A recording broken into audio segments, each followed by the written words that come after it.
잘 지내고 계신가요? 많이 덥죠? 예. 오늘 말씀인 오바댜는 하나님의 그런 종이라는 뜻이 오바댜입니다. 그래서 하나님의 종, 선지자 오바댜의 묵시라 그렇게 시작됩니다. 오바댜에서는 에돔이 행한 포악으로 말미암아 에돔 족속이, 그 에서의 후손들이죠. 에돔 족속이 영원히 멸절될 것이 선포되고 있습니다. 에돔 족속이 누구인가요? 에서의 후손. 에서의 후손. 에서는 누군가요? 에서는 이삭의 큰아들입니다. 야곱의 형. 창세기 25장 21절로 24절 말씀입니다. 이삭이 그의 아내가 임신하지 못함으로 그를 위하여 여호와께 간구하매 여호와께서 그의 간구를 들으셨으므로 그의 아내 리브가가 임신하였더니 그 아들들이 그의 태 속에서 서로 싸우는지라 그가 이르되 이럴 경우에는 내가 어찌 알고 하고 가서 여호와께 묻자오되 여호와께서 그에게 이르시되 두 국민이 너의 태중에 있구나 두 민족이 너의 복중에서부터 나누이리라 이 족속이 저 족속보다 강하겠고 큰 자가 어린 자를 섬기리라 하셨더라. 그 해산 기한이 찬즉 태에 쌍둥이가 있었는데 이삭의 아들 한 명이 아니라 두 명입니다. 쌍둥이 아들인 에서와 야곱의 이야기가 아주 자세하게 기록이 되어 있습니다. 왜 하필 쌍둥이였을까요? 그냥 큰 아들, 좀 뒤에 태어나는 작은 아들 그렇게 했으면 좀 어떻게 보면 확실했을 텐데 쌍둥이 아들이 태어났습니다. 큰 아들, 작은 아들, 우리 애들도 지금 3살 터울인데도 서로 막 싸웁니다. 잘 지내지만 한 번씩 다투고 싸웁니다. 어느 형제를 봐도 나이가 많아요. 저도 제 형이 2살 위였는데 자주 싸웠습니다. 형이 막 너무 심하게 하면 내가 너무 못마땅해서 막 대들기도 하고 그러다 한 대 맞기도 하고 막 그렇게 싸웠습니다. 어느 형제나 마찬가지입니다. 다 그렇게 살죠. 그런데 쌍둥이는 어떨까요? 쌍둥이는 더 심합니다. 특히 야곱은 에서의 발목을 잡고 나왔습니다. 2초 차이도 나지 않습니다. 근데 네가 왜 형이야 하면서 그렇게 대들 수 있지 않겠습니까? 그런데 에서는 이삭의 큰 아들로서 하나님의 약속의 정당한 상속자입니다. 이것은 아주 중요한 것입니다. 하나님의 은혜의 상속자입니다. 아브라함으로부터 이삭에게 이어지고 이삭에서 야곱으로 이게 에서인 자기에게 이어져야 하는 그 하나님의 복의 정당한 상속자입니다. 그런데 에서는 그 중요성을 대수롭지 않게 여기고 뭐에 팔았습니까? 팥죽 한 그릇에 자기 동생 야곱에게 장자의 명분을 팔아버립니다. 그리고 또 이 이후부터 이제 에서는 야곱을 원수와 같이 여깁니다. 그들의 후손도 마찬가지가 되어버립니다. 서로 정말 미워합니다. 그런데 원래 관계는 무엇입니까? 형제입니다. 형제인데 원수와 같이 되어버린 것입니다. 한 배에서 태어난 형제들이 왜 이렇게까지 원수와 같이 되어버렸을까요? 중요한 이유는 하나님께서 그렇게 말씀하신 것입니다. 태 속에서 뱃속 복중에서 태어나기 전부터 두 국민이 나누이리라 했습니다. 큰 자가 어린 자를 섬긴다고 하나님이 말씀해 주신 것입니다. 에서와 그의 후손이 하나님의 약속을 온전히 누리지 못하고 또 결국 그렇게 오늘 말씀에서 같이 영원히 멸절하게 된 것은 하나님의 약속을 소중히 여기지 못했기 때문인 것입니다. 그래서 원래 한민족 아브라함의 자손 그죠? 그리고 이삭의 아들 그 두 아들이 나뉘어버린 것입니다. 에돔 족속도 그가 계속해서 야곱에게 그리고 하나님의 백성인 야곱 족속에게 계속해서 포악을 행하지 않았더라면 장자의 축복된 자리는 아닐지라도 하나님의 은혜 안에 거할 수는 있었습니다. 하나님은 계속해서 그 에돔 족속에게도 에서의 후손들에게도 하나님의 은혜를 허락하셨던 것을 우리는 기억해야 합니다. 창세기 36장을 보면 에돔 족속의 계보와 왕들의 그런 족보가 나옵니다. 이스라엘은 그들을 여전히 형제로 여기며 하나님의 약속의 백성으로 인정하고 받아들였다는 것입니다. 신명기 23장에 보면 에돔을 이스라엘의 총회에 들어올 수 있게 한 그런 법전이 나옵니다. 구절이 나옵니다. 총회 상대 후에는 너는 에돔 사람을 미워하지 말라. 그는 내 형제이니라. 애국 사람을 미워하지 말라. 네가 그의 땅에서 객이 되었음이니라. 그들의 3대 후 자손은 여호와의 총회에 들어올 수 있느니라. 그런데 에돔은 이 하나님의 은혜와 약속을 기억하지 않고 야곱 족속이 처한 어려움을 외면하고 오히려 적들과 함께 야곱 족속을 괴롭게 했습니다. 하나님은 이것으로 인해서 에돔 족속이 벌을 당할 것임을 말씀하고 있는 것입니다.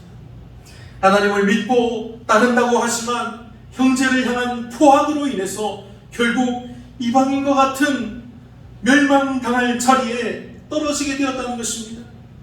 10절 말씀과 같이 하나님이 에서의 형제를 향한 포악을 아시고 그것으로 말미암아 네가 행한 대로 너도 받을 것인즉 부끄러움을 당하고 영원히 멸절되는 벌을 당하리라 말씀하신 것입니다. 에서와 그의 후손 에돔이 형제 야곱에게 또 형제 민족인 야곱 족속 이스라엘에게 도대체 어떤 포악을 저질렀을까요?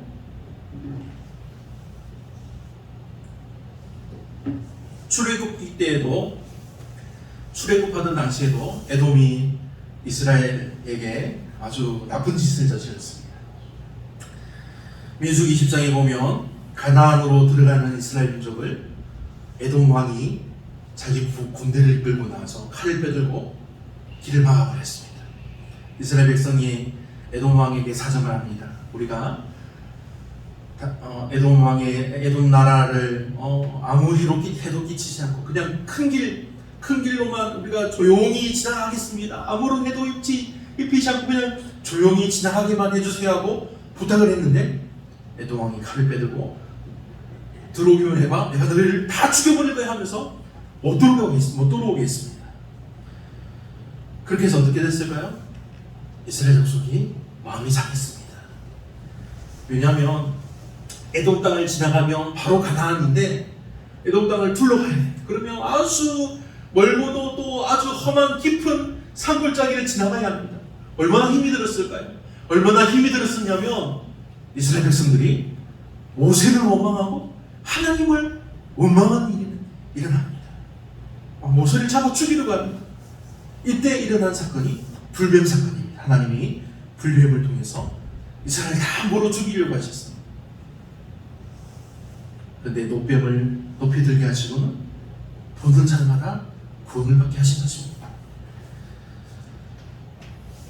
민수기 22장 4절에 보면 이 말씀이 나옵니다. 백성이 호르산에서 출발하여 홍해 길을 따라 에돔 땅을 우회하려 했다가 그 길로 말미암아 백성의 마음이 상하니라.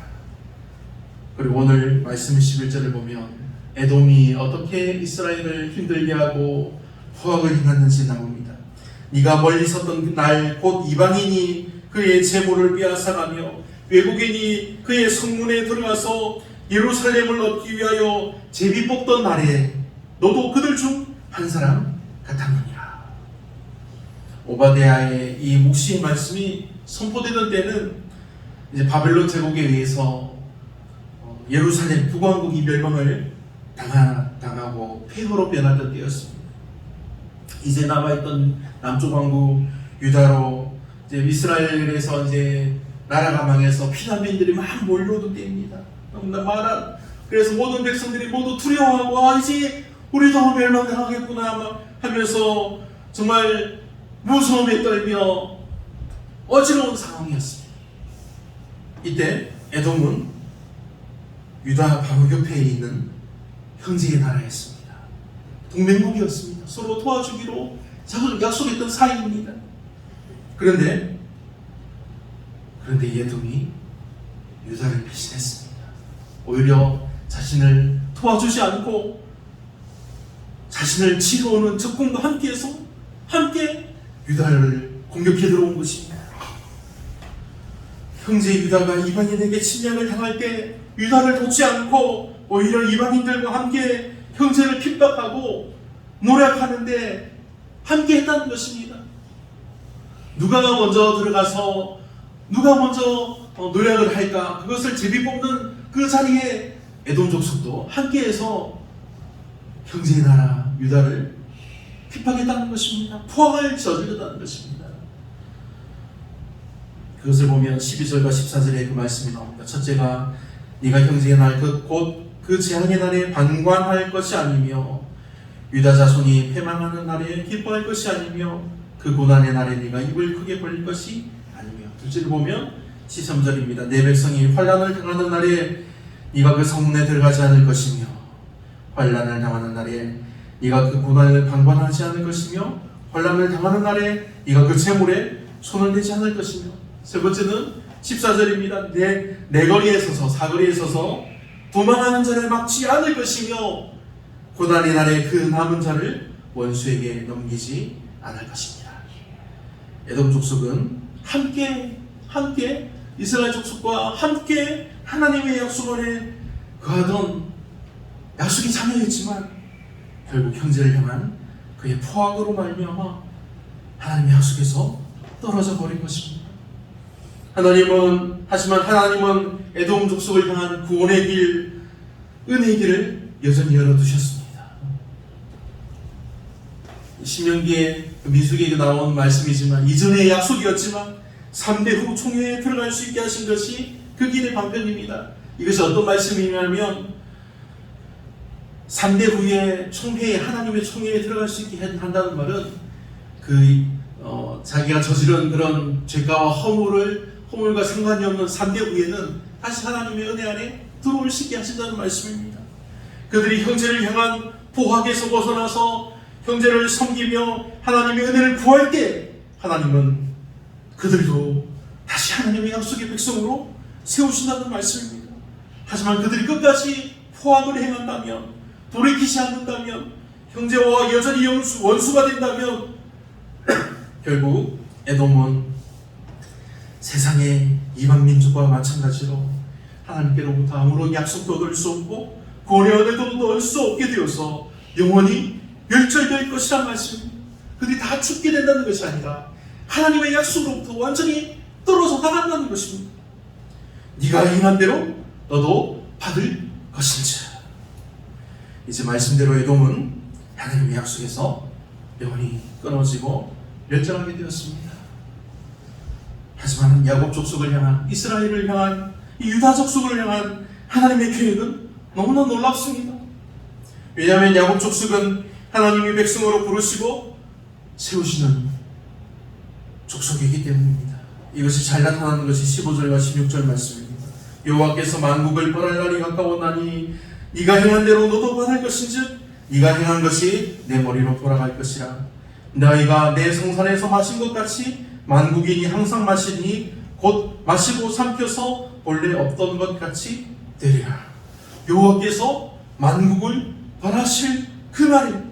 여호와께서 속할 나라는 심판당하여 멸망하지 않고 오직 여호와께서 속한 나라는 시온으로 올라가서 구원받음을 말씀합니다. 시온을 통해서 구원받게 하신다는 것입니다. 하나님의 약속, 유다 족속을 통해서, 그 족속을 통해서 오신 이가 누구십니까? 그리스도이십니다.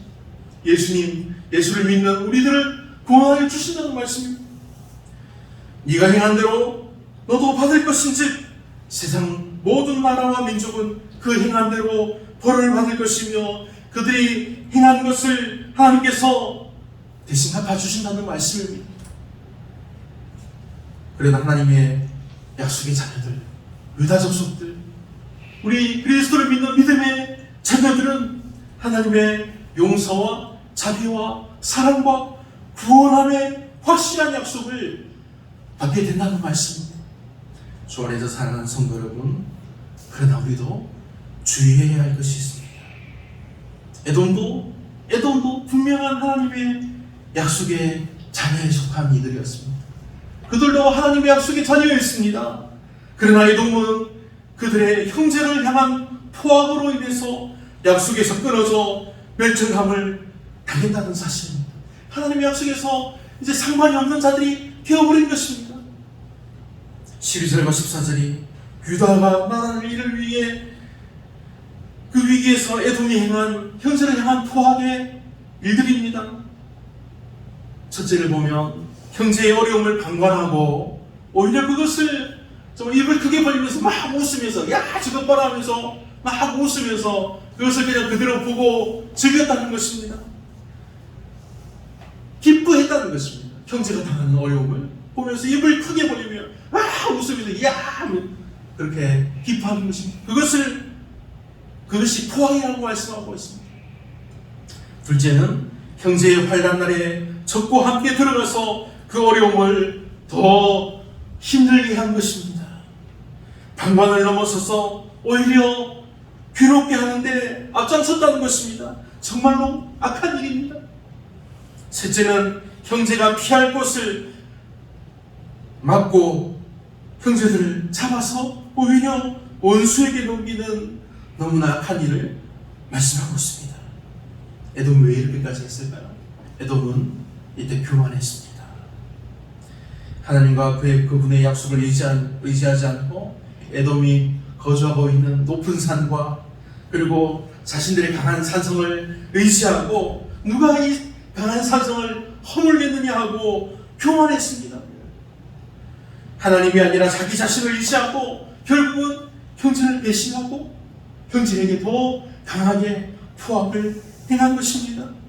이 일로 하나님께서 분명히 이제 하나님을 의지하지 않고 하나님을 믿지 않고 하나님을 바라보지 않는 오히려 하나님을 믿는 백성인 형제를 핍박하고 포악을 행하는 그들을 하나님의 약속에서 영원히 멸절하게 하신다고 하신 것입니다. 그렇다면 지금 약속의 백성이요 믿음의 자녀인 우리들에게 혹시 이 에돔처럼 형제를 향한 포악이 있다면 어떻게 되겠습니까? 우리는 이것을 주의해야 하는 것입니다. 오늘 우리에게 형제를 향한 포악이 무엇이 있을까요? 우리 교회 안에서, 우리 가정에서, 우리 형제들끼리 서로에게 포악을 행하는 이유 무엇이 있을까요? 우리는 에돔의 일에서 우리는 교훈을 얻어야 합니다. 그리고 유다의 일에서도 우리는 교훈을 얻어야 합니다. 그러므로 형제를 향한 포악의 첫째는 형제를 배신하는 것입니다. 둘째는 믿음의 동력자요, 친구요, 가족인 형제에게 어떤 형태로든 교만한 마음으로 뽐내는 것입니다. 뽐내며 자랑하며 형제의 마음에 상처를 주고 마음을 더 어렵게 하는 것입니다. 그냥 방관하는 것에서 그치는 것이 아니냐, 뽐내면서 나는 이렇게 맛있는 거 먹고 있지, 나는 이렇게 잘 살고 있지, 너는 그게 뭐냐 하면서 그것이 포악의 하나가 될 수 있는 것입니다. 셋째는 어려움에 처한 형제를 그 어려움이 그가 하나님께 벌을 지어서 징계를 받아서 그렇다고 그에게 그를 정죄하는 것입니다. 이것이 형제를 향한 포악이 될 수 있다는 것입니다. 오늘 우리에게 주시는 하나님의 말씀은 하나님이 우리가 당한 모든 어려움들, 그런 여러 가지 상황들, 우리 힘들게 하는 원수들, 그 모든 것들을 하나님이 직접 갚아주시며 싸워주시며 승리케 하신다는 약속의 말씀을 우리에게 주시고 있습니다. 그러면 하나님께서 갚아주시는데 네가 행한 대로 너도 받을 것인즉 악인들의 행위가 그들의 머리로 돌아가게 하신다는 말씀입니다. 그럼 우리는 특히 교회의 공동체와 우리 가정에서 또 형제들 서로가 정말 주의해서 악으로 갚지 말아야 할 것입니다. 선으로 행하고 선대하고 아무리 우리를 힘들게 하고 우리에게 악을 행해도 우리는 믿음으로 선대해야 한다는 것입니다. 왜냐하면 우리도 행한 대로 받게 될 것이기 때문입니다. 우리는 그들 위해서 선대하고 기도해야 합니다. 여기서 우리가 행해야 할 모범을 예수님께서 말씀해 주셨습니다. 누가복음 6장에서 그러나 너희 듣는 자에게 내가 이르노니 너희 원수를 사랑하며 너희를 미워하는 자를 선대하며 너희를 저주하는 자를 위하여 축복하며 너희를 모욕하는 자를 위하여 기도하라. 너희 이 뺨을 치는 자에게 저 뺨도 돌려대며 내 겉옷을 빼앗는 자에게 속옷도 거절하지 말라. 아멘. 하나님은 유다 족속이 자신을 배신한 에돔에게 복수하라고 말씀하지 않으셨습니다. 8절에서 분명히 말씀하기를 여호와의 말씀이니라. 그날에 내가 에돔에서 지 있는 자를 멸하며 에서의 산에서 지각 있는 자를 멸하지 아니하겠느냐. 하나님께서 직접 내가 그렇게 행하시겠다고 말씀하신 것입니다. 하나님은 자신이 그 싸움과 전쟁에서 승리를 거두실 것이라고, 하나님이 갚아주실 것이라고 약속해 주셨다는 말씀을 꼭 기억하시기 바랍니다. 우리 사랑하는 여러분, 교회와 가정과 직장을 비롯한 저 여러분의 삶의 모든 자리에서 욕심과 교만과 정죄와 다툼이 아니라 오히려 형제를 용서하고 섬기고 사랑하고 오히려 축복하고 기도해 주는, 그래서 하나님께 더욱더 가까워지는 우리 믿음의 백성들, 믿음의 자녀들이 되기를 우리 주 예수님의 이름으로 축원합니다. 아멘. 사랑의 하나님, 아버지 하나님의 은혜의 베푸심과 사랑을 감사드립니다. 주님, 우리가 오직 믿음으로 사랑합니다. 주님이 주시는 은혜로 말미암아 우리가 사랑합니다. 그러나 주님을 향한 시선을 잠시 빼앗기고 거두고 욕심을 내고 교만하게 되면 포악을 행하던 그들과 같이 정말 교회 공동체와 가정들이, 형제들이 서로 원수가 되는 것을 봅니다. 그러니 오직 말씀과 기도로 깨어있어서 우리가 날마다 모이게 힘쓰게 하여 주시고 서로 섬기며 돕고 사랑하면서 하나님의 은혜의 집을 세워가는 복된 성도요 교회 되게 하여 주시옵소서. 이를 위해서 성령께서 임하셔서 저희 생각과 마음을 주장하여 주시고 다스려 주시고 말씀하여 주시며 강하게 역사하여 주옵소서. 이날도 복되게 하시며 성령께서 동행하여 주심을 감사드리오며 우리 주 예수님의 이름으로 기도합니다. 아멘.